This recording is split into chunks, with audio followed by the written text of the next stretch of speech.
কেউ চালাকি করার চেষ্টা করবে না, তোমাদেরকে পুলিশ চারিদিক থেকে ঘিরে রেখেছে। কেউ চালাকি করার চেষ্টা করবে না, তোমাদেরকে পুলিশ চারিদিক থেকে ঘিরে রেখেছে।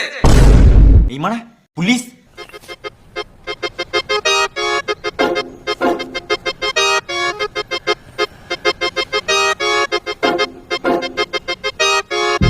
আর কই মানে তোমরাই তো বলছো পুলিশের চারিদিকে ঘিরে লিয়েছে, তার পুলিশ কই? এটা বলেই তো ভয় দেখাচ্ছি। আমার ভয় নাই। খবর পেয়েছি তোমাদের বাড়িতে একটা এলিয়েন আছে। ওই এলিয়েনের কথা বলো না, ওই এলিয়েনের সাথে আমার কোনো বালেরও সম্পর্ক নাই। চোর কোনোদিন বলে না যে আমি চুরি করেছি। কিন্তু আমি তো চোর নই। স্যার কথার মানে বললো। কথার মানে আমিও তোমার স্যারের গান মেরে দেবো। ফালতু বকে লাভ নাই, তদন্ত করো, এই বাড়িতে এলিয়েন আছে।